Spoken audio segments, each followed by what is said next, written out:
উপত্যকার এই মহতী অনুষ্ঠানের পরম শ্রদ্ধাভাজন সভাপতি, মঞ্চে উপবিষ্ট এই অনুষ্ঠানের অতিথিবৃন্দ,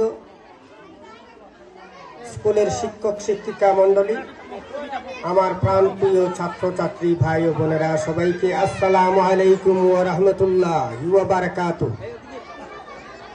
আপনারা কি সকালবেলা খেয়ে এসেছেন? ভাত খেয়ে এসেছেন তো?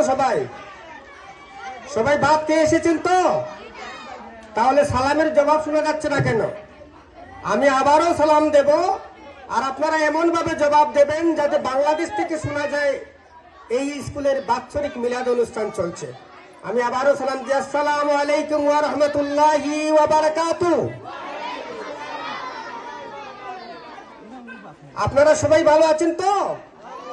ভালো আছেন? হাত তুলে দেখান আপনারা যদি ভালো থাকেন। ভালো আছেন তো? সুস্থ আছেন? হাত নামান। ধন্যবাদ। যদি আপনারা ভালো থাকেন, সুস্থ থাকেন, তাহলে আপনাদের সাথে আজকে আমি কিছু মত বিনিময় করব। আপনারা রাজি আছেন তো?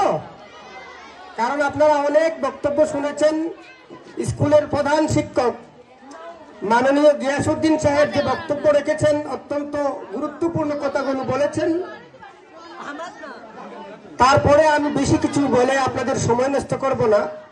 তো আমি আপনাদের সাথে কিছু মত বিনিময় করব। আপনারা সবাই রাজি আছেন তো? রাজি আছেন? হাত তুলে দেখান। Thank you. যারা যারা হাত তুলেছেন, মত বিনিময় করতে রাজি আছেন, তারা কেউ কথা বলতে পারবেন না, ঠিক আছে? কারণ আজকে এমন এক ব্যক্তিত্বের জীবনী নিয়ে এখানে আলোচনা হয়েছে এবং আলোচনা হচ্ছে। যদি তার সৃষ্টি হতো না, তাহলে আল্লাহ পাক গোটা বিশ্ব ব্রহ্মাণ্ড সৃষ্টি করতেন না।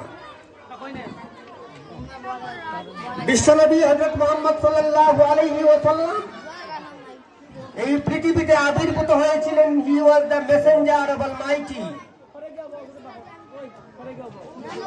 তিনি আল্লাহ পাকের মেসেঞ্জার হিসেবে পৃথিবীতে এসেছিলেন। যখন তিনি পৃথিবীতে এসেছিলেন, তখন গোটা বিশ্ব অশান্ত ছিল। বাইরে বাইরে রক্তক্ষয়ী সংগ্রাম হতো। সবচেয়ে পরিতাপের বিষয়,